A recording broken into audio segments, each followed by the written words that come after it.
Hello, this is Brighton TV and this is the match preview for Brighton vs Southampton, and it's our first league game with fans back at the Amex for the first time since February, and I hope that will be really good support for the players, and hopefully it will be our first Premier League win over Southampton with a boost that the fans will give the players. And last week versus Liverpool, what a result it was for us. It was a great draw versus them to get a point, and with how we played we could have easily got more. And when you look at the first half, we created so many chances through Aaron Connolly, and he was so good at getting in behind Liverpool's defence, and he ended up getting a one-on-one and he ended up missing it, and it was really disappointing. When you saw the chance, he had a lot more time than he thought he had, and he shot a bit too early and it just was a waste of a chance. But then he ended up winning a penalty a couple minutes later, and Malpe ended up missing that, and that was another disappointing thing. We could have been 2-0 up inside the first 20 minutes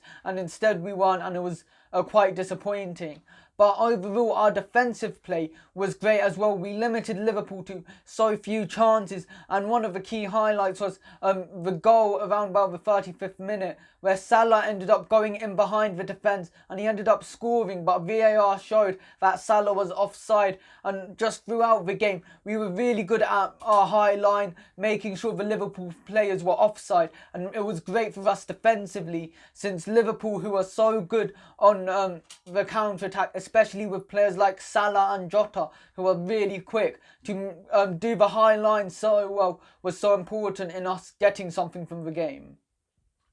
And Jota, he ended up scoring around about the 60th minute. It was a really good goal from him. He ended up scoring. But after that, Liverpool didn't create much more. They ended up having a free kick in the 80th minute, and I thought that wasn't a free kick. It was a really good tackle from White, but the ref ended up giving it as a free kick and booked White. And Mane ended up scoring from the free kick, but VAR judged Mane to be offside. And for us, it was really important, since it just showed we still have something left in the game, and we ended up getting it right at the end, where Welbeck ended up winning a penalty in the 90th minute and Gross ended up converting the equaliser. And that's really important game. When you look at our last two games, Aston Villa and Liverpool, to get 4 points out of them, an informed Aston Villa team and a really good Liverpool team, it could be key in our season. And Southampton, they've been in great form themselves. They've ended up winning 5, drawing once and lost once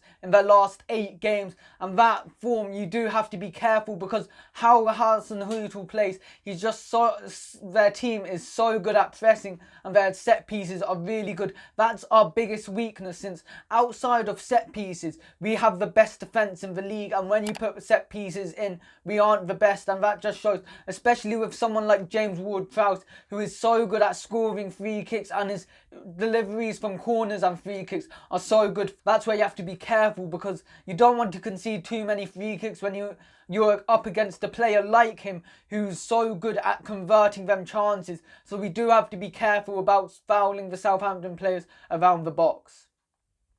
And a huge bonus for Southampton is Danny Ings, and he gives Southampton another dimension. He's such a good presser, and he's such a clinical finisher. Him and Che Adams are so good together, and we do have to be careful, as we know how good they are, with Ings being the second top goal scorer last season, and he's continued that form onto this season. He is a really good clinical forward, and we have to be careful about him. And Southampton, in their last game, they ended up losing 3-2 to Man United, and it was a game which they were winning 2-0, and that just shows if you do attack them and play really well, you can get something from a game against Southampton.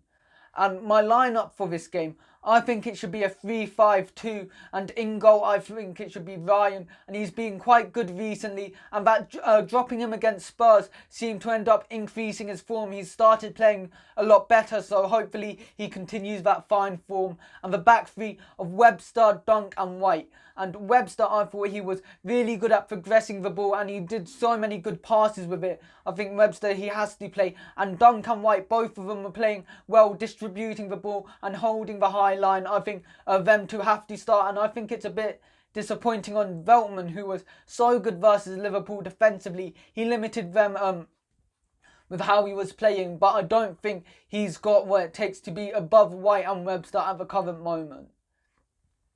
And the wing backs, I think it should be March and Lamptey. And as I said, Veltman was incredible versus Liverpool, but that's more on the defensive side. I think we missed Lamptey on the attacking side. And when you look at Liverpool's defence, where their back line was really poor, I think Lamptey could have helped exploit that a lot more with his... He's so quick, and his attacking strengths which Lamptey has, Veltman simply doesn't have, as Veltman's more of a defensive wing back compared to Lamptey. And I think we could have got more with Lamptey, but now he's back from suspension and I think he simply has to start. He's been our most consistent performer this season. He should be one of the first names on the team sheet. Solly March, he was great versus Liverpool, and as I said, he's so consistent throughout this season. He's played so much better in that left wing back role, and we don't have anyone else there to cover for him. And my midfield three, it would be Gross, Bissouma and Alzate. And Bissouma in that holding role, I've said it quite a few weeks now, he's so good at breaking up play. He's so good at recycling the ball. I think he's one of the most underrated defensive midfielders in the league. And to flank him, I think it would be Gross on the right-hand side and Alzate on the left-hand side. And Gross, he's been so good at linking up with the right wing-back and the right-sided striker. And his ability to get balls forward from the defence is just key for us. And I think he simply has to start with how well he's been playing recently. And Alzate, I think we've missed him recently. His dribbles from deep to get it forward to either wing back is really good, and it's such a good strength with him. And he's just so good at passing. My front two, I think it should be Connolly and Welbeck. And Welbeck, I think he's just really good as being like a target man who's really quick. And I think we would have loved him a few years ago with his height and his speed. But now he's also really good getting in behind defences, and he's also able to get long balls. He's able to hold up play and put in Connolly in behind. And Connolly, him and Welbeck, I thought they were really good together, and they were causing Liverpool all sorts of problems. Connolly went in behind a lot of times and he was unlucky to miss his one-on-one, and he ended up winning a penalty. And I think that's the problems that he does create. He gets lots of fouls in and around the box, and that could be key for us getting set pieces to try and go and score them. And he puts us into a lot more advanced areas due to his speed, and it ends up forcing Southampton. Either their high line will have to drop deeper, and that means their press won't be as effective, or they keep their high line. And as we saw Southampton versus Spurs, where Spurs won by a large margin, Connolly will be in behind quite a few times, and hopefully he goes and be clinical and exploits Southampton's weakness. And my score predictions for this game, I think it will be 1-1, and I think Welbeck will score for us, and for Southampton I think it will be Danny Ings. Don't forget to like and subscribe to Brighton TV and follow us on Instagram.